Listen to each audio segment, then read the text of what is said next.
Hello there, in this video I'll be discussing what a potential blue wave in the Senate would look like in 2022, and we do have some indication a blue wave is possible. First of all, Biden's approval is surging and Democrats have been energized by the Dobbs decision. The GOP has lost some races they were really supposed to win, like New York 19, and Rick Scott doesn't seem to be managing the NRSC's funds very well. The guy who oversaw one of the biggest Medicare frauds ever isn't good at managing money. Who could have predicted that, he said sarcastically.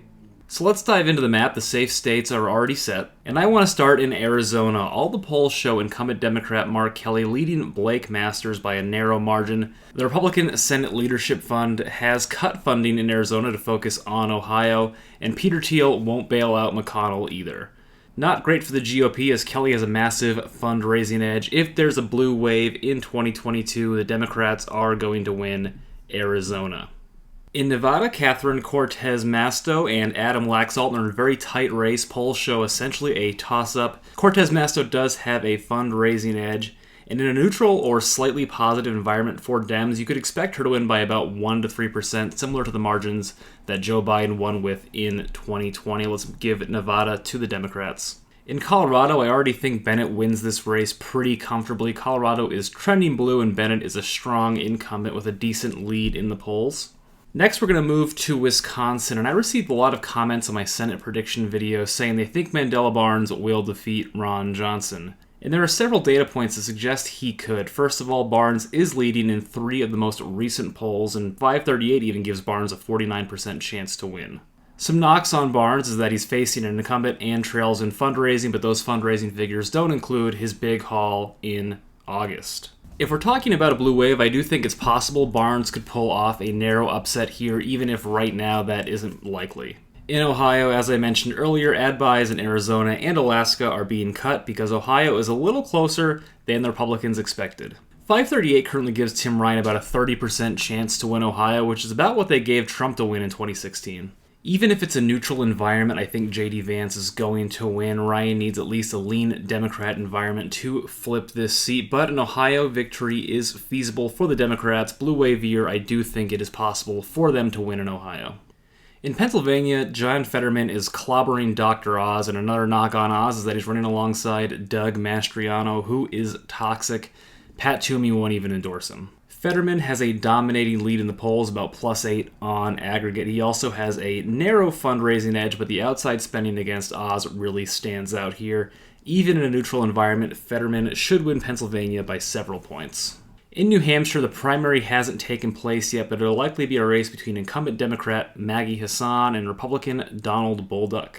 Even when people expected this cycle to be heavily in the GOP's favor, this is a seat that Democrats were expected to hold.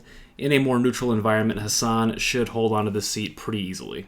Of the Senate races, I see North Carolina as the least likely to flip, but some polls have shown Sherry Beasley with a narrow lead over Ted Budd. Budd also isn't an incumbent, and if we're talking about a blue wave where Democrats are overperforming, I do think Sherry Beasley could pull this off, even though I do think it's unlikely.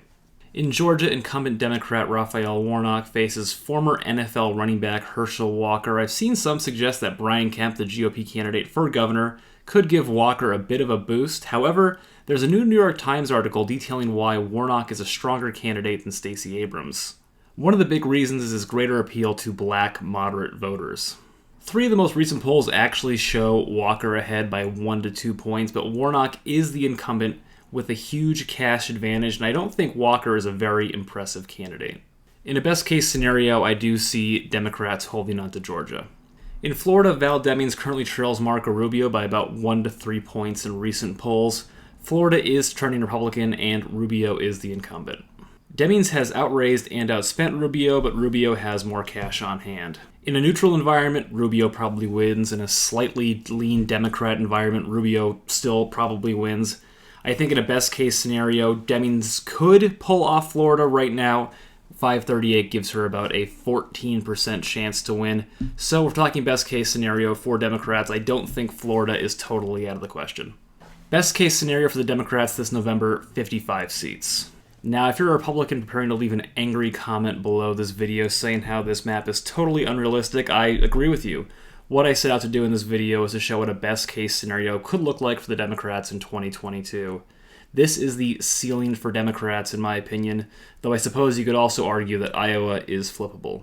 I'm working on a similar video from a Republican perspective, what a red wave in the Senate would look like. Subscribe to the channel so you don't miss that. Thanks for watching.